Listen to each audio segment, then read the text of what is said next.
ಈ ನಡುವೆ ನಿಗಮದ MD ಪದ್ಮನಾಭ್ ಮತ್ತು ಲೆಕ್ಕ ಪರಿಶೋಧಕ ಪರಶುರಾಮ್ ಅವರು 24ನೇ ತಾರೀಕು ಅಂದರೆ ಚಂದ್ರಶೇಖರಯ್ಯ ಮೃತಪಟ್ಟ 3 ದಿನಗಳ ಮೊದಲು ನಡೆಸಿದಂಥ ಮಾತುಕತೆ ಅದನ್ನು ಪರಶುರಾಮೇ ರೆಕಾರ್ಡ್ ಮಾಡಿಕೊಂಡಿದ್ದ. ಅವನು ಕೂಡ ಅದರಲ್ಲಿ ಭಾಗಿಯಾಗಿದ್ದ. ಬಟ್ ಅವನೇ ರೆಕಾರ್ಡ್ ಮಾಡ್ಕೊಂಡಿದ್ದ ತನ್ನ ಸೇಫ್ಟಿಗಾಗಿ. ಇವರಿಬ್ಬರ ನಡುವಿನ ಸಂಭಾಷಣೆಯಿಂದಾಗಿ ಗೊತ್ತಾಗುತ್ತೆ ಚಂದ್ರಶೇಖರಯ್ಯ ಅವರಿಗೆ ವಿಚಾರ ಗೊತ್ತಿರೋದು. ಅದೊಂದು ಮುಂದೆ MD ಆಗಿ ಬರುವಂಥ ಹೆಣ್ಣು ಮಗಳಿಗೆ ಮಾಹಿತಿಯನ್ನು ರವಾನಿಸಿದ್ದಾನೆ. ಹಾಗಾಗಿ ಅದು ತಮ್ಮ ಬುಡಕ್ಕೆ ಬರಬಹುದು. ಹಾಗಾಗಿ ಚಂದ್ರಶೇಖರಯ್ಯ ಅವರನ್ನು ಇವರಿಬ್ಬರು ಹೆದರಿಸಿರ್ತಾರೆ. ಆ ಕಾರಣಕ್ಕಾಗಿ ಚಂದ್ರಶೇಖರಯ್ಯ ಆತ್ಮಹತ್ಯೆ ಮಾಡಿಕೊಂಡಿರ್ತಾರೆ. ಈ ಆಡಿಯೋ ಬಾಂಬ್ ಇದೀಗ ದೊಡ್ಡ ಸಂಚಲನ ಸೃಷ್ಟಿ ಮಾಡಿದೆ. ರಿಪಬ್ಲಿಕ್ ಕನ್ನಡದಲ್ಲಿ ಮಾತ್ರ ಇದು ನಿಮಗೆ ಸಿಗ್ತಾ ಇದೆ. ಬನ್ನಿ ನೋಡೋಣ. ಮತ್ತೊಂದು ಬಿಗ್ ಎಕ್ಸ್ಕ್ಲೂಸಿವ್. ವಾಲ್ಮೀಕಿ ನಿಗಮ ಹಗರಣದ ದಿಕ್ಕು ಬದಲಾಯಿಸುವ ಸ್ಟೋರಿ ಇದು. ನಿಗಮದ ಅಧ್ಯಕ್ಷರಿಗೆ ತಿಳಿಯದಂತೆ ಅಂದರೆ ದದ್ದಲ್ಗೆ ಗೊತ್ತಿಲ್ವಾ ಇದು? ಒಂದು ಆಡಿಯೋ ಬಾಂಬ್ ಮತ್ತು ವಿಡಿಯೋ ಬಾಂಬ್, ಒಂದು ಆಡಿಯೋ ಮತ್ತೊಂದು ವಿಡಿಯೋ, ಎರಡು ಕೂಡ ಈ ತನಿಖೆಯ ದಿಕ್ಕನ್ನು ಬದಲಿಸಿ ಬಿಡಬಹುದು.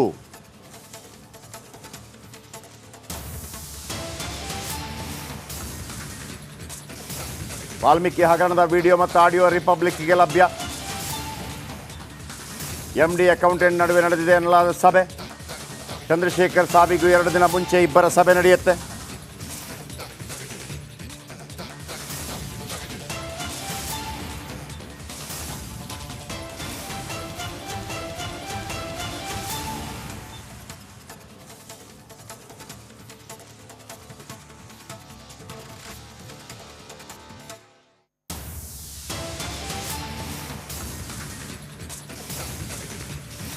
ನೋಡಿ,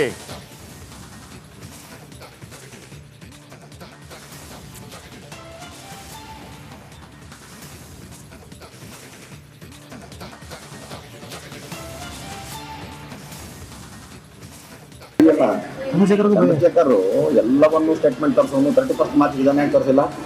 ತರಿಸ್ಬೇಕು ಸರ್. ಅವ್ನು ಜವಾಬ್ದಾರಿ ತರಿಸಿಲ್ಲ. ಅವ್ನು ಜವಾಬ್ದಾರಿ ಸರ್. ಸ್ಟೇಟ್ಮೆಂಟ್ಗೆ ಯಾಕೆ ಪತ್ರ ಬರೆದಿಲ್ಲ? ಚೆಕ್ ಬುಕ್ ಬಂದಿಲ್ವಲ್ಲ ಇನ್ನೂ ಅಂತ ಯಾಕೆ ಹೇಳಿಲ್ಲ? ಎಷ್ಟು ಹುಷಾರಾಗಿ ಮಾಡ್ತಾನೆ ಬೇರೆ ಇಲ್ಲ. ಇದನ್ನ ಯಾಕೆ ಮಾಡಿಲ್ಲ? ಮಾಡ್ಬೇಕಾಯ್ತು ಸರ್. ಅವನದು ಪಾತ್ರ ಇದೆ ಸರ್. ಯಾಕಂದ್ರೆ ಅವನು ನೆಗ್ಲಿಜೆನ್ಸಿ ಮತ್ತೆ ಅವನೇನು ಇನ್ವಾಲ್ವ್ ಆಗೋಣ ಗೊತ್ತಿಲ್ಲ ನನಗೆ. ಮಾಹಿತಿ ಕೊಟ್ಟಿರ್ತಾನೆ. ಆಮೇಲೆ ಇದೆಲ್ಲವೂ ಕೂಡ ಲೆಟರ್ಲೆಲ್ಲ ನೋಡಿದ್ರೆ 4ನೇ ತಾರೀಕು ಮಾಡಿದ ತಕ್ಷಣ 4ನೇ ತಾರೀಕು ಅವೆಲ್ಲ ಹೆಂಗೆ ಬಂದು ಸರ್ ಎಷ್ಟು ದಿನ ಪ್ಲಾನ್ ಮಾಡಿದ್ದಾರೆ? ಸರ್ ಯಾರಿದ್ದಾರೆ ಅದು? ನಮ್ಮ ಥರನೇ ನಮ್ದೆಲ್ಲ ಹಿಂಗೆ ಇರುತ್ತೆ ಅಂತ ಕೊಟ್ಟವ್ರು ಅವ್ರ ಕ್ಯಾಪಿಸು. ಸರ್ ಅದೇ ನಂಗೆ ಅರ್ಥ ಆಗ್ತಾ ಇಲ್ಲ. ಕೊಡಿ. ದುಡ್ಡು ಬ್ಯಾಂಕ್ನವ್ರು ಪ್ರಾಬ್ಲಮ್ ಆಗುತ್ತೆ ಸರ್. ಅದು ಏನು? ಬ್ಯಾಂಕ್ನವರು ಈಗ ಕೇಸ್ ಮಾಡ್ತಾವಲ್ಲ, ನಮ್ಮ ದುಡ್ಡು ನಮ್ಗೆ ಕೊಡ್ತಾರೆ ಅವರು ಅಂತ. ಈಗ ಅಧ್ಯಕ್ಷರಿಗೆ ಹೇಳೋದ ಬಿಡುವ ಅಂತ? ಇಲ್ಲ ಸರ್, ಅಧ್ಯಕ್ಷರಿಗೆ ಗಮನಕ್ಕೆ ತರಬೇಕಂತ ಹೇಳಿದ್ರೆ ದೊಡ್ಡ ಅಂತ ಮಾಡಾಕ್ತಾರೆ. ಈಗ ಸೋಮವಾರ ಮಂಗಳವಾರ ಬುಧವಾರ 3 ದಿವಸ ಬಿಡೋಣ. ಒಂದು ದಿವಸ ಇವ್ರನ್ನ ಮ್ಯಾನೇಜ್ ಮಾಡಿ ಕಳಿಸಿ. ಇವ್ನು ಅವನಿಗೂ ಅಷ್ಟೇ ಆಯ್ತಪ್ಪ ಎಲ್ಲ ಪ್ರಿಂಟಿಗೆ ಕೇಳಿದ್ದೀನಿ ಕೊಡ್ತೀನಿ ಅಂತ ಹೇಳ್ಬಿಟ್ಟು ಹೇಳಿ. ಆಮೇಲೆ ಇನ್ನೊಂದು ನಿಮ್ಗೆ ಏನು ಅಂತಂದರೆ ಏನು ಯೂನಿಯನ್ ಬ್ಯಾಂಕ್ ಆಫ್ ಇಂಡಿಯಾ ಅದು ಇದೆ, ಅದನ್ನು ಕಂಪ್ಲೀಟ್ ತೋರಿಸ್ದೇನೆ ನಾವು ಮ್ಯಾನೇಜ್ ಮಾಡೋಕ್ಕಾಗಲ್ವಾ? ಸರ್ ಹೆಂಗೆ ಮ್ಯಾನೇಜ್ ಮಾಡೋದು? ಅಕೌಂಟೇ ತೋರಿಸ್ತೀರಾ? ಅಕೌಂಟೇ ತೋರಿಸಲ್ಲ. ಅಲ್ಲ ಸರ್, ಎಲ್ಲ ಗೊತ್ತಾಗುತ್ತಲ್ಲ ಸರ್ ಎಲ್ಲರಿಗೂ. ಗೊತ್ತಾಗ್ತೀರಾ? ಫಾರ್ ಎಕ್ಸಾಂಪಲ್ ಗೊತ್ತಾಗಲ್ಲ ಅಂದ್ಕೊಡಿ. ಇವಾಗ ಏನು ಅಮೌಂಟ್ ಇದೆ ಅದು ಒಂದು ಲೆಟರ್ ಕೊಟ್ಟು ಬೇರೆ ಅಕೌಂಟಿಗೆ ಟ್ರಾನ್ಸ್ಫರ್ ಮಾಡ್ಕೊಂಡ್ಬಿಡೋದು. ಅಲ್ಲ ಚಂದ್ರಶೇಖರ್ ಎಲ್ಲವನ್ನೂ ಸ್ಟೇಟ್ಮೆಂಟ್ ತರಿಸೋನು 31 ಮಾರ್ಚ್ ಇದನ್ನೇ ತರಿಸಿಲ್ಲ. ತರಿಸ್ಬೇಕು ಸರ್. ಅವ್ನು ಜವಾಬ್ದಾರಿ ತರಿಸಿಲ್ಲ. ಅವ್ನು ಜವಾಬ್ದಾರಿ ಸರ್. ಸ್ಟೇಟ್ಮೆಂಟ್ಗೆ ಯಾಕೆ ಪತ್ರ ಬರೆದಿಲ್ಲ? ಚೆಕ್ ಬುಕ್ ಬಂದಿಲ್ವಲ್ಲ ಇನ್ನೂ ಅಂತ ಯಾಕೆ ಹೇಳಿಲ್ಲ? ಎಷ್ಟು ಹುಷಾರಾಗಿ ಮಾಡ್ತಾನೆ ಬೇರೆ ಇಲ್ಲ. ಇದನ್ನ ಯಾಕೆ ಮಾಡಿಲ್ಲ? ಮಾಡ್ಬೇಕಾಯ್ತು ಸರ್. ಅವನದು ಪಾತ್ರ ಇದೆ ಸರ್. ಯಾಕಂದ್ರೆ ಅವನು ನೆಗ್ಲಿಜೆನ್ಸಿ ಮತ್ತೆ ಅವನೇನು ಇನ್ವಾಲ್ವ್ ಆಗೋಣ ಗೊತ್ತಿಲ್ಲ ನನಗೆ. ಮಾಹಿತಿ ಕೊಟ್ಟಿರ್ತಾನೆ. ಆಮೇಲೆ ಇದೆಲ್ಲವೂ ಕೂಡ ಲೆಟರ್ಲೆಲ್ಲ ನೋಡಿದ್ರೆ 4ನೇ ತಾರೀಕು ಮಾಡಿದ ತಕ್ಷಣ 4ನೇ ತಾರೀಕು ಅವೆಲ್ಲ ಹೆಂಗೆ ಬಂದು ಸರ್ ಎಷ್ಟು ದಿನ ಪ್ಲಾನ್ ಮಾಡಿದ್ದಾರೆ? ಯಾರಿದ್ದಾರೆ ಅದು? ನಮ್ಮ ಥರನೇ ನಮ್ದೆಲ್ಲ ಹಿಂಗೆ ಇರುತ್ತೆ ಅಂತ ಕೊಟ್ಟವ್ರು ಅವ್ರ ಕ್ಯಾಪಿಸು. ಸರ್ ಅದೇ ನಂಗೆ ಅರ್ಥ ಆಗ್ತಾ ಇಲ್ಲ. ಕೊಡಿ. ದುಡ್ಡು ಬ್ಯಾಂಕ್ನವ್ರು ಪ್ರಾಬ್ಲಮ್ ಆಗುತ್ತೆ ಸರ್. ಅದು ಏನು? ಬ್ಯಾಂಕ್ನವರು ಈಗ ಕೇಸ್ ಮಾಡ್ತಾವಲ್ಲ, ನಮ್ಮ ದುಡ್ಡು ನಮ್ಗೆ ಕೊಡ್ತಾರೆ ಅವರು ಅಂತ. ಈಗ ಅಧ್ಯಕ್ಷರಿಗೆ ಹೇಳೋದ ಬಿಡುವ ಅಂತ? ಇಲ್ಲ ಸರ್, ಅಧ್ಯಕ್ಷರಿಗೆ ಗಮನಕ್ಕೆ ತರಬೇಕಂತ ಹೇಳಿದ್ರೆ ದೊಡ್ಡ ಅಂತ ಮಾಡಾಕ್ತಾರೆ. ಈಗ ಸೋಮವಾರ ಮಂಗಳವಾರ ಬುಧವಾರ 3 ದಿವಸ ಬಿಡೋಣ. ಒಂದು ದಿವಸ ಇವ್ರನ್ನ ಮ್ಯಾನೇಜ್ ಮಾಡಿ ಕಳಿಸಿ. ಇವ್ನು ಅವನಿಗೂ ಅಷ್ಟೇ ಆಯ್ತಪ್ಪ ಎಲ್ಲ ಪ್ರಿಂಟಿಗೆ ಕೇಳಿದ್ದೀನಿ ಕೊಡ್ತೀನಿ ಅಂತ ಹೇಳ್ಬಿಟ್ಟು ಹೇಳಿ. ಆಮೇಲೆ ಇನ್ನೊಂದು ನಿಮ್ಗೆ ಏನು ಅಂತಂದರೆ ಏನು ಯೂನಿಯನ್ ಬ್ಯಾಂಕ್ ಆಫ್ ಇಂಡಿಯಾ ಅದು ಇದೆ ಅದನ್ನು ಕಂಪ್ಲೀಟ್ ತೋರಿಸ್ದೇನೆ ನಾವು ಮ್ಯಾನೇಜ್ ಮಾಡೋಕ್ಕಾಗಲ್ವಾ? ಇಲ್ಲ ಸರ್ ಅದು ಹೆಂಗೆ ಮ್ಯಾನೇಜ್ ಮಾಡೋಕ್ಕೆ? ಅಕೌಂಟೇ ತೋರಿಸ್ತೀರಾ? ಹ್ಞೂ ಸರ್. ಅಕೌಂಟೇ ತೋರಿಸಲ್ಲ. ಅಲ್ಲ ಸರ್ ಎಲ್ಲ ಗೊತ್ತಾಗುತ್ತಲ್ಲ ಸರ್ ಎಲ್ಲರಿಗೂ. ಗೊತ್ತಾಗ್ತೀರಾ? ಫಾರ್ ಎಕ್ಸಾಂಪಲ್ ಗೊತ್ತಾಗುತ್ತೆ. ಈ ಬ್ರಹ್ಮಾಂಡ ಭ್ರಷ್ಟಾಚಾರದ ಆಡಿಯೋ ಬಳಿಕ ಹಲವು ಪ್ರಶ್ನೆಗಳು ಉದ್ಭವವಾಗಿದೆ. ಸರ್ಕಾರದ ಮುಂದೆ ರಿಪಬ್ಲಿಕ್ ಕನ್ನಡದ ಪ್ರಶ್ನೆಗಳು ಇದೀಗ ನಿಮ್ಮ ಮುಂದೆ. ಈ ಹಗರಣ ಎಷ್ಟು ದೊಡ್ಡದು? ಒಂದು 7 ಪ್ರಶ್ನೆ.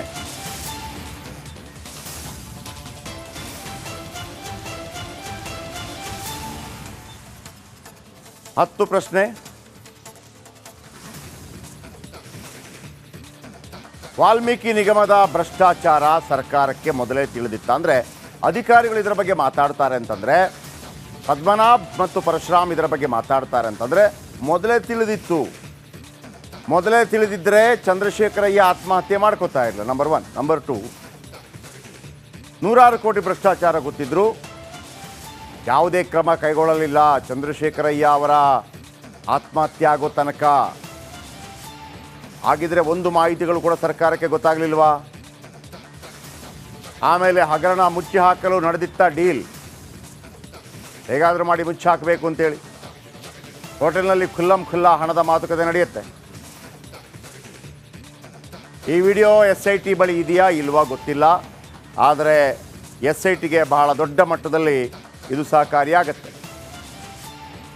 ದದ್ದಲ್ ವಿಚಾರಣೆ ಇನ್ನೂ ಕೂಡ ಆಗಿಲ್ಲ. ದದ್ದಲ್ ನಿಗಮದ ಅಧ್ಯಕ್ಷರಾಗಿದ್ದಾರೆ, ರಾಯಚೂರು ಗ್ರಾಮೀಣ ಭಾಗದ ಕಾಂಗ್ರೆಸ್ ಶಾಸಕ. ಆಮೇಲೆ ನಾಗೇಂದ್ರ ಅವರು ರಾಜೀನಾಮೆ ಕೊಟ್ಟಿದ್ದಾರೆ ನಿಜ, ನಾಗೇಂದ್ರ ಅವರನ್ನು ಅರೆಸ್ಟ್ ಮಾಡಿಲ್ಲ, ವಿಚಾರಣೆ ನಡೆಸಿಲ್ಲ. ಇವತ್ತು 10 ಗಂಟೆಗೆ ಬರಬೇಕಾಗಿತ್ತು. ಎಲ್ಲಿ? 187 ಕೋಟಿ ಮಂಗ ಮಾಯ. ಇನ್ನು ಮಹಿಳಾಧಿಕಾರಿಗೆ ಮಾಹಿತಿ ನೀಡಿದರೆ ಚಂದ್ರಶೇಖರ್. ಯಾರು ಆ ಮಹಿಳಾಧಿಕಾರಿ?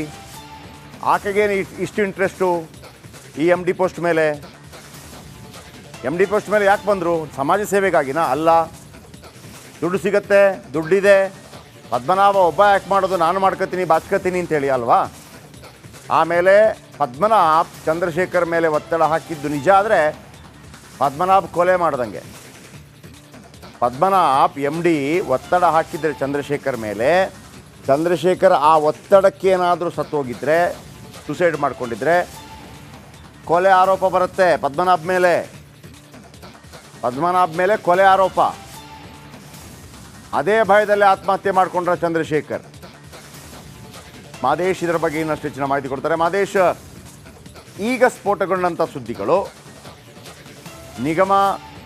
ವಾಲ್ಮೀಕಿ ನಿಗಮದ ತನಿಖೆಗೆ ಎಷ್ಟು ಸಹಕಾರಿಯಾಗುತ್ತೆ ಮತ್ತು ಎಷ್ಟು ವೇಗವನ್ನು ಪಡ್ಕೊಳ್ಳುತ್ತೆ ಮತ್ತು ಎಷ್ಟು ಟ್ವಿಸ್ಟನ್ನು ಪಡ್ಕೊಳ್ಳುತ್ತೆ?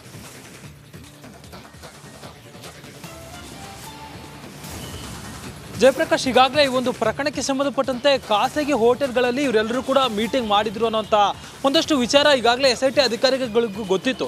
ಆದರೆ ಇಲ್ಲಿ ಅವರಿಗೆ ಒಂದು ಮಾತುಕತೆ ಆಗಿತ್ತು ಅಥವಾ ಈ ರೀತಿಯಾದಂಥ ಒಂದಷ್ಟು ಆಡಿಯೋಗಳು ಮತ್ತು ವಿಡಿಯೋಗಳು ಇದೆ ಅನ್ನೋದು SIT ಅಧಿಕಾರಿಗಳು ತನಿಖೆ ಮಾಡುವಂಥ ಕೆಲಸದಲ್ಲಿ ಒಂದಷ್ಟು ಮಾಹಿತಿಗಳನ್ನು ಕೂಡ ಕಲೆ ಹಾಕುವಂಥ ಕೆಲಸ ಮಾಡಿದ್ರು. ಈ ಒಂದು ವಿಡಿಯೋ ಮತ್ತು ಆಡಿಯೋ ಪರಶುರಾಮ್ ಅವರ ಮೊಬೈಲಲ್ಲಿ ರೆಕಾರ್ಡ್ ಆಗಿದೆ ಅಂತೇಳಿ ಹೇಳಲಾಗ್ತಿದೆ. ಸೊ ಇದೊಂದು ವಿಡಿಯೋ ಸಾಕಷ್ಟು ಈ ಒಂದು ಕೇಸ್ನಲ್ಲಿ ಪ್ರಮುಖ ಪಾತ್ರ ವಹಿಸುತ್ತೆ. ಯಾಕಂದರೆ ಅಲ್ಲಿ ಕಂಪ್ಲೀಟ್ ಆಗಿ ಒಂದು ಹಗರಣದ ಬಗ್ಗೆ ಮಾತನಾಡಿದ್ದಾರೆ. ಯಾರ್ಯಾರಿಗೆ ವಿಚಾರವನ್ನು ಹೇಳಬೇಕು, ಯಾರ್ಯಾರಿಗೆ ಹೇಳಬಾರ್ದು, ಜೊತೆಗೆ ಎಷ್ಟೆಷ್ಟು ಯಾವ್ಯಾವ ಅಕೌಂಟ್ಗೆ ಹಾಕಿದ್ವಿ, ಜೊತೆಗೆ ಇಲ್ಲಿ ಚಂದ್ರಶೇಖರ್ ಅವರ ಪಾತ್ರ ಕೂಡ ಏನಿತ್ತು, ಜೊತೆಗೆ ಇವರಿಬ್ಬರು ಕೂಡ ಅಂದರೆ ಪರಶುರಾಮ್ ಮತ್ತೆ ಇಬ್ಬರು ಕೂಡ ಪದ್ಮನಾಭ್ ಇಬ್ಬರ ಪಾತ್ರ ಏನು ಅನ್ನೋದು ಕೂಡ ಕ್ಲಿಯರ್ ಕಟ್ ಆಗಿ ಆ ಒಂದು ಆಡಿಯೋದಲ್ಲಿ ಇದೆ. ಈ ಒಂದು ಆಡಿಯೋ ಸುಮಾರು 14 ನಿಮಿಷಗಳ ಕಾಲ ಇದೆ ಅನ್ನುವಂಥ ಮಾಹಿತಿ ಕೂಡ ಸದ್ಯಕ್ಕೆ SIT ಅಧಿಕಾರಿಗಳ ಮೂಲದಿಂದ ರಿಪಬ್ಲಿಕ್ ಕನ್ನಡಕ್ಕೆ ಗೊತ್ತಾಗ್ತಿದೆ. 14 ನಿಮಿಷಗಳ ಕಾಲ ಆ ಒಂದು ಮೀಟಿಂಗ್ ಆಗಿರುತ್ತೆ. ಅಂದರೆ ಖಾಸಗಿ ಹೋಟೆಲ್ನಲ್ಲಿ ಇಬ್ಬರು ಕೂಡ ಪದ್ಮನಾಭ್ ಮತ್ತೆ ಪರಶುರಾಮ್ ಇಬ್ಬರು ಕೂಡ 12 ಗಂಟೆ ಸುಮಾರಿಗೆ 24ನೇ ತಾರೀಕು ಏನು ಮಾತಾಡಿರ್ತಾರೆ. ಸುಮಾರು 15 ನಿಮಿಷಗಳ ಕಾಲ ಅವರು ಮೀಟಿಂಗ್ ಮಾಡಿ ಈ ಒಂದು ಪ್ರಕರಣದ ಬಗ್ಗೆ ಮಾತನಾಡ್ತಿರ್ತಾರೆ. ಅದರಲ್ಲಿ ಪರಶುರಾಮ್ ಈ ಒಂದು ವಿಚಾರವನ್ನು ಅಧ್ಯಕ್ಷರಿಗೆ ಹೇಳ್ಬಿಡೋಣ, ಒಂದು ವಿಚಾರವನ್ನು ತಿಳಿಸ್ಬಿಡೋಣ ಅಂತೇಳಿ ಒಂದಷ್ಟು ಮಾತುಕತೆ ಆಡ್ತಿದ್ರೆ, ಈ ಕಡೆ ಪದ್ಮನಾಭ್ ಅವರು ಈ ಒಂದು ವಿಚಾರಕ್ಕೆ ಸಂಬಂಧಪಟ್ಟಂತೆ ಅವ್ರಿಗೆ ಹೇಳೋದು ಬೇಡ, ಆ ಒಂದು ಹಣ ಬರೋವರೆಗೂ ಕೂಡ ಕಾಯೋಣ ಅಂತೇಳಿ ಆ ಒಂದು ಸಂಭಾಷಣೆಯಲ್ಲಿ ಹೇಳಿದ್ದಾರೆ ಅಂತ ಹೇಳಲಾಗ್ತದೆ. ಈ ಒಂದು ವಿಚಾರವನ್ನು, ಈ ಒಂದು ತನಿಖೆಯನ್ನು ಆ್ಯಂಗಲನ್ನು ನೋಡೋದಾದರೆ ಇಲ್ಲಿ ಎಲ್ಲೊಂದು ಕಡೆ ಪದ್ಮನಾಭ್ ಅವರು ಎಲ್ಲ ರೀತಿಯಲ್ಲೂ ಕೂಡ ಈ ಒಂದು ಹಗರಣದಲ್ಲಿ ಭಾಗಿಯಾಗಿದ್ದಾರೆ ಅನ್ನುವಂಥ ಒಂದಷ್ಟು ಅನುಮಾನ ಕೂಡ ಮೂಡುತ್ತೆ. ಯಾಕಂದರೆ ಆತ ಅಧ್ಯಕ್ಷ ಆಗಿದ್ಕೊಂಡು ಒಂದು ಅಕೌಂಟ್ನಲ್ಲಿ ಇಷ್ಟೆಲ್ಲ ಕೋಟ್ಯಾಂತರ ರೂಪಾಯಿ ವ್ಯವಹಾರ ಅವ್ಯವಹಾರ ಆಗುತ್ತೆ, ಅದರಲ್ಲಿ ಅಧಿಕಾರಿಗಳು ಭಾಗಿಯಾಗಿದ್ದರೆ ಈ ಎಲ್ಲ ವಿಚಾರವನ್ನು ಕೂಡ ಮೇಲಿನ ಹಂತಕ್ಕೆ ಅಂದರೆ ಶಾಸಕರಿಗೂ ಕೂಡ ತಲುಪಿಸುವಂಥ ಪ್ರಯತ್ನವನ್ನು ಮಾಡಿರಲಿಲ್ವಾ, ಅಥವಾ ಇದೆಲ್ಲವನ್ನು ಕೂಡ ತಾವೇ ನುಂಗಿಕೊಳ್ಳೋಕೆ ಏನಾದರೂ ಪ್ಲಾನ್ ಮಾಡಿದ್ರೆ ಅನ್ನುವಂಥದ್ದು ಕೂಡ ಇಲ್ಲಿ ಮುಖ್ಯವಾಗಿ ಅಂಶವನ್ನು ಗಮನಿಸಬೇಕಾಗುತ್ತೆ. ಈ ಒಂದು ನಿಟ್ಟಿನಲ್ಲೂ ಕೂಡ SIT ಅಧಿಕಾರಿಗಳು ಆತನನ್ನು ತೀವ್ರ ವಿಚಾರಣೆ ಮಾಡುವಂಥ ಕೆಲಸವನ್ನು ಮಾಡಬೇಕಾಗುತ್ತೆ. ಜೊತೆಗೆ ಆ ಇಬ್ಬರ ಫೋನನ್ನು ಕೂಡ ಇವಾಗ ಮತ್ತೊಮ್ಮೆ ಪರಿಶೀಲನೆ ಮಾಡೋದಕ್ಕೆ SIT ಅಧಿಕಾರಿಗಳು ಮುಂದಾಗ್ತಾರೆ. ಮುಖ್ಯವಾಗಿ ಪರಶುರಾಮ್ ಅವರನ್ನ ಮೊಬೈಲನ್ನು ಮತ್ತೆ ಒಂದು ಸಾರಿ ಅದನ್ನು ಪರಿಶೀಲನೆ ಮಾಡಿ FSLಗೆ ಕಳಿಸಿ ಆ ಒಂದು ವಿಡಿಯೋಗಳನ್ನು ಒರಿಜಿನಲ್ ಫುಟೇಜ್ ಏನಿದೆ ಆ ಒಂದು ಒರಿಜಿನಲ್ ಫುಟೇಜ್ ಅನ್ನು ಕಳಿಸ್ಕೊಳ್ಳುವಂಥ ಕೆಲಸವನ್ನು ಮಾಡ್ತಾರೆ. ಜೊತೆಗೆ ಅದರಲ್ಲಿ ಇರುವಂತಹ ಒಂದಷ್ಟು ಆಡಿಯೋಗಳು ಈ ಒಂದು ವಿಡಿಯೋ ಮಾತ್ರನ ಅಥವಾ ಇನ್ನೂ ಬೇರೆ ಬೇರೆ ಏನಾದರೂ ಸಾಕ್ಷ್ಯಗಳು ಇರುತ್ತಾ ಅನ್ನೋದಕ್ಕೆ ಸಂಬಂಧಪಟ್ಟಂತೆ ಒಂದಷ್ಟು ಪರಿಶೀಲನೆ ಕಾರ್ಯ ನಡೆಯುತ್ತೆ. ಜೊತೆಗೆ ಇಲ್ಲಿ ಓರ್ವ ಮಹಿಳಾ ಅಧಿಕಾರಿ ಹೆಸರು ಕೂಡ ಕೇಳಿ ಬರ್ತಿರು. Okay, thank you.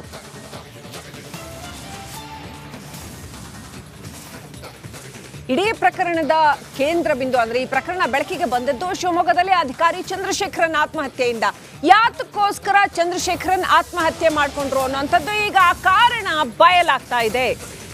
ನಿಗಮದ MD ಹುದ್ದೆ ಮೇಲೆ ಮಹಿಳಾ ಅಧಿಕಾರಿಯೊಬ್ರು ಕಣ್ಣಿಟ್ಟಿದ್ರು ಅಂತ ಹೇಳಲಾಗ್ತಿದೆ. MD ಪದ್ಮನಾಭ್ ಅವರ ಅಕ್ರಮಗಳ ಬಗ್ಗೆ ಮಾಹಿತಿ ಕೊಡು ಅಂತ ಈ ಚಂದ್ರಶೇಖರನ್ಗೆ ಹೇಳಿದ್ರಂತೆ, ಸೂಚನೆ ಕೊಟ್ಟಿದ್ರಂತೆ. ಅದರಂತೆ ಮಹಿಳಾ ಅಧಿಕಾರಿಗೆ ಚಂದ್ರಶೇಖರನ್ ಎಲ್ಲ ಮಾಹಿತಿ ಕೊಡ್ತಾ ಇದ್ರಂತೆ ಪದ್ಮನಾಭ್ ಅವರ ಅಕ್ರಮಗಳ ಕುರಿತಾಗಿ. ಹಗರಣ ಹೊರ ಬರ್ತಾ ಇದ್ದ ಹಾಗೇನೆ ಚಂದ್ರಶೇಖರ್ ಮೇಲೆ ಒತ್ತಡ ಬಂದಿದೆ. ಇಡೀ ಹಗರಣ ಈಗ ನಿಮ್ಮೇಲ್ ಬರುತ್ತೆ ಅಂತ ಬೆದರಿಕೆ ಬಂದಿದೆ ಅಂತ ಹೇಳಲಾಗಿದೆ. ಪದ್ಮನಾಭ್ ಬೆದರಿಕೆಯಿಂದ ಚಂದ್ರಶೇಖರ್ ಹೆದರಿದ್ದಾರೆ, ಆದ್ರಿಂದ ಭಯಪಟ್ಟು ಆತ್ಮಹತ್ಯೆ ಮಾಡ್ಕೊಂಡ್ರು ಅನ್ನೋಂಥ ಡೀಟೇಲ್ಸ್ ಬರ್ತಾ ಇದೆ. ರೈಟ್, ಈ ಬಗ್ಗೆ ಇನ್ನಷ್ಟು ಮಾಹಿತಿ ಕೊಡೋದಕ್ಕೆ ನಮ್ಮ ಜೊತೆ ನಮ್ಮ crime bureau chief Sunil Dharmasthala ಇದ್ದಾರೆ. ಸುನಿಲ್ ಧರ್ಮಸ್ಥಳ, ಯಾತಕ್ಕೋಸ್ಕರ ಚಂದ್ರಶೇಖರನ್ ಈಗ ಒತ್ತಡ ಬಂತು ಅಂತ ಹೇಳಲಾಗ್ತದೆ? ಯಾವ ಥರದ ಒತ್ತಡ ಬಂತು, ಏನೆಲ್ಲ ಕಾರಣ ಇರ್ಬೋದು, ಮತ್ತು ಇಡೀ ಪ್ರಕರಣದಲ್ಲಿ ಇನ್ನೂ ಹಲವು ಆಯಾಮಗಳು ಡೀಟೇಲ್ಸ್ ನಿಮ್ಮ ಬಳಿ ಇರ್ಬೋದು. Please go ahead. Yes Srilakshmi, ಪ್ರಮುಖ ವಿಚಾರ ಅಂತ ಹೇಳಿದರೆ ಈಗ ಕೇಸ್ ಇಷ್ಟೆಲ್ಲ ಆಗಿದೆ. ಇದರಲ್ಲಿ ನಾಗೇಂದ್ರ ಹೆಸರು ಬಂದಿದೆ, ಅದೇ ರೀತಿಯಲ್ಲಿ ದದ್ದಲ್ ಅವರ ಹೆಸರು ಕೂಡ ಬಂದಿದೆ. ನಾರ್ಮಲ್ ಯಾವುದೋ ಒಂದು ಕೇಸ್ನಲ್ಲಿ ಈ ರೀತಿ ಯಾರೋ ಇಬ್ಬರು ಈ ಪ್ರಕರಣಕ್ಕೆ ಸಂಬಂಧಪಟ್ಟಂತೆ ಲಿಂಕ್ ಇದೆ ಅನ್ನುವಂಥ ಒಂದು ಅನುಮಾನ ಬಂದಿದೆ. ಇಷ್ಟೊತ್ತಿಗಾಗಲೇ ಅವರಿಗೆ ನೋಟಿಸ್ ಕೊಡ್ತಿದ್ರು, ಕರೆಸ್ತಿದ್ರು. ಒಂದು ವೇಳೆ ಇನ್ನೂ ಒಂದು ಹೆಜ್ಜೆ ಮುಂದಕ್ಕೆ ಹೋಗಿ ಕಾಮನ್ ಮ್ಯಾನ್ ಯಾರಾದರೂ ಆಗಿದ್ದರೆ ಅರೆಸ್ಟ್ ಕೂಡ ಮಾಡ್ತಿದ್ರು. ಆದರೆ ಇಲ್ಲಿ ರಾಜಕೀಯ ಒತ್ತಡಗಳು ಇರುವಂಥ ಕಾರಣದಿಂದ ಇರ್ಬೋದೇನೋ ಇವರಿಬ್ಬರನ್ನು ಕೂಡ ಇನ್ನೂ ಕೂಡ ವಿಚಾರಣೆ ಕೂಡ ಕರೆಸಿಲ್ಲ. ಮತ್ತೊಂದು ಕಡೆಯಲ್ಲಿ ಚಂದ್ರಶೇಖರ್ ಆತ್ಮಹತ್ಯೆ ಹಿಂದೆ ಏನೇನು ಕಾರಣಗಳು ಇರ್ಬೋದು ಅನ್ನುವಂಥನ್ನ ನೋಡ್ತಾ ಹೋದರೆ ಈಗಾಗಲೇ SIT ತನಿಖೆಯಲ್ಲಿ ಹಲವಾರು ವಿಚಾರಗಳು ಬೆಳಕಿಗೆ ಬಂದಿದ್ದಾವೆ. ಅದರಲ್ಲಿ ಪ್ರಮುಖ ವಿಚಾರ ಅಂತ ಹೇಳಿದರೆ ಈಗ ಚಂದ್ರಶೇಖರ್ ಆತ್ಮಹತ್ಯೆ ಮಾಡ್ಕೊಳ್ಳೋದಕ್ಕೆ ಮೊದಲು ನಡೆದಿರುವಂಥ ಘಟನೆಗಳು. ಈ MD ಪದ್ಮನಾಭ್ ಮತ್ತು ಪರಶುರಾಮ್ ಅವರ ಮಾತುಕತೆಯಲ್ಲಿ ಒಂದು ವಿಚಾರ ಸ್ಪಷ್ಟವಾಗಿ ಗೊತ್ತಾಗುತ್ತೆ. ಏನಂತ ಹೇಳಿದರೆ ಇದರಲ್ಲಿ ಎಲ್ಲೋ ಒಂದು ರೀತಿಯಲ್ಲಿ ಚಂದ್ರಶೇಖರ್ನ ಸಿಕ್ಕಿ ಹಾಕಿಸ್ಬೇಕು ಅನ್ನುವಂಥದ್ದು. ಅದಕ್ಕೆ ಕಾರಣ ಏನು ಅಂತ ಹೇಳಿದರೆ ಚಂದ್ರಶೇಖರ್ ತಮ್ಮ ನಿಗಮದಲ್ಲಿ ನಡೀತಾ ಇದ್ದಂತಹ ಅವ್ಯವಹಾರದ ಬಗ್ಗೆ ಮತ್ತೊಬ್ಬ ಅಧಿಕಾರಿಗೆ ಮಾಹಿತಿಯನ್ನು ಕೊಟ್ಟಿರುವಂಥದ್ದು. ಇದು ಅವರಿಗೆ ಟ್ರಿಗರ್ ಆಗಿತ್ತು. ಹಾಗಾಗಿ ಹೇಗಾದರೂ ಮಾಡಿ ಚಂದ್ರಶೇಖರ್ ಮೇಲೆ ಒತ್ತಡ ತರಬೇಕು ಮತ್ತು ಚಂದ್ರಶೇಖರ್ ಕಡೆಯಿಂದ ಇನ್ನು ಮುಂದೆ ವಾಲ್ಮೀಕಿ ನಿಗಮದ ಒಳಗಡೆ ನಡೀತಿರುವಂಥ ಯಾವುದೇ ವಿಚಾರಗಳು ಕೂಡ ಹೊರಗಡೆ ಮತ್ತೊಬ್ಬ ವ್ಯಕ್ತಿಗೆ ಹೋಗಬಾರ್ದು ಅನ್ನುವಂಥದ್ದು ಇವರ ಚರ್ಚೆಯ ಪ್ರಮುಖ ವಿಚಾರವಾಗಿತ್ತು. ಇದೆಲ್ಲವನ್ನು ಕೂಡ ಚರ್ಚೆಯನ್ನು ಮಾಡಿದರೆ ಜೊತೆಗೆ ಚಂದ್ರಶೇಖರ್ ಮೇಲೆ ಒತ್ತಡವನ್ನು ಮಾಡಿದ್ದಾರೆ. ಎಲ್ಲೋ ಒಂದು ಕಡೆಯಲ್ಲಿ ಚಂದ್ರಶೇಖರ್ ಕಡೆಯಿಂದ ಒಂದು ಸಣ್ಣ ಮಟ್ಟದ ಲ್ಯಾಪ್ಸಸ್ ಆಗಿತ್ತು ಆ ಒಂದು ಬ್ಯಾಂಕ್ನ ಸ್ಟೇಟ್ಮೆಂಟ್ಗಳನ್ನು ತರುವಲ್ಲಿ. ಇದನ್ನು ಕೂಡ ಮುಂದಿಟ್ಟುಕೊಂಡು ಜೊತೆಗೆ ಈಗ ಆಗಿರುವಂಥ ಹಣದ ವ್ಯವಹಾರ ಏನಿದೆ 87 ಕೋಟಿ, ಅದಕ್ಕೂ ಕೂಡ ನೀನೇ ಕಾರಣ ಆಗ್ತೀಯಾ ಅಂತ ಹೇಳಿ ಚಂದ್ರಶೇಖರ್ ಮೇಲೆ ಬೆದರಿಕೆ ಹಾಕಿದ ಒಂದು ಪರಿಣಾಮವಾಗಿ ಆತ ಆತ್ಮಹತ್ಯೆ ಮಾಡಿಕೊಂಡಿರುವಂಥದ್ದು ಬಹುತೇಕ ಈ ಒಂದು ಪ್ರಕರಣದ ಮೂಲಕ ಬೆಳಕಿಗೆ ಬಂದಿರುವಂಥದ್ದು. ಶ್ರೀಲಕ್ಷ್ಮಿ. Thank you Sunil ಡೀಟೇಲ್ಸ್ಗಾಗಿ.